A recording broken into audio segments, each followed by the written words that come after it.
मलाई त्यो आमा छोरीको स्टोरी साह्रो मनपर्छ, प्रेमको स्टोरी।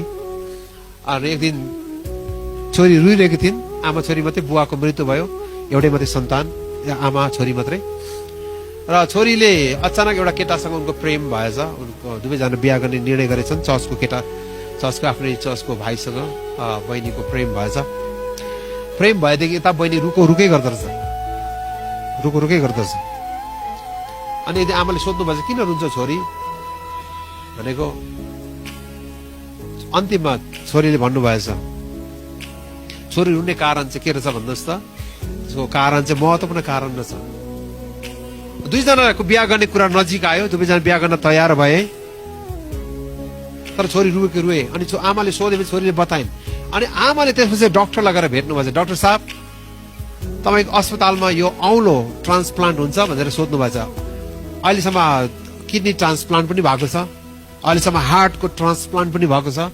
एउटाको हृदय अर्कोलाई दिन सकिन्छ, एउटाको कलेजो अर्कोलाई दिन सकिन्छ, एउटाको किडनी अर्कोलाई दिन सकिन्छ। तर यो त्यो ट्रान्सप्लान्ट भने चाहिँ औलाको चाहिँ ट्रान्सप्लान्ट हुन्छ कि हुँदैन? डाक्टरलाई सोध्नु भएछ आमाले गएर। अनि डाक्टरले भन्छ मिल्छ, सम्भव छ, औलो पनि एउटाको औला अर्कोलाई दिन मिल्छ।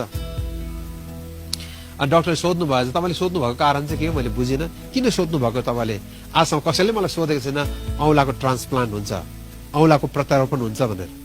अनि आमाले भन्नुभएछ मेरो छोरीले एकजना केटालाई मन पराएको छ, अनि त्यो दुवैजना बिहा गर्नको लागि मन्जुर छन्। अब हामी केही महिनामा बिहा गर्नको लागि तयारी पनि भयो, तर मेरो छोरी साह्रो रुन्छन्। के भएछ भन्दा चाहिँ आमा छोरी मात्रै रहेछ। अनि आमा वृद्ध भएको कारणले छोरीले चाहिँ आमालाई पाल्नु पर्ने रहेछ।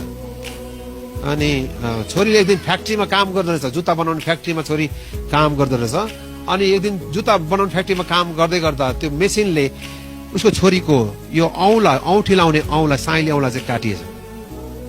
र जुन बेला उनले केटालाई चर्चमा भेटेको थियो त्यो बेला उनले चाहिँ पन्जा लगाएर चर्च जाँदो रहेछ, त्यो औँला नदेखोस् भनेर। केटाले थाहा भएन, अब मन पराएको भयो, अब बिहाको नजिक आउँदैछ, उनको साइली औँलै छैन जहाँ औँठी लाउनु पर्ने।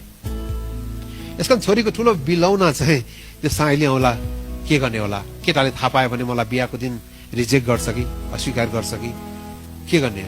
अब पास्टरले त भन्छ बायाँ हातको साइली औँलामा औँठी लगाइदियो भनेर।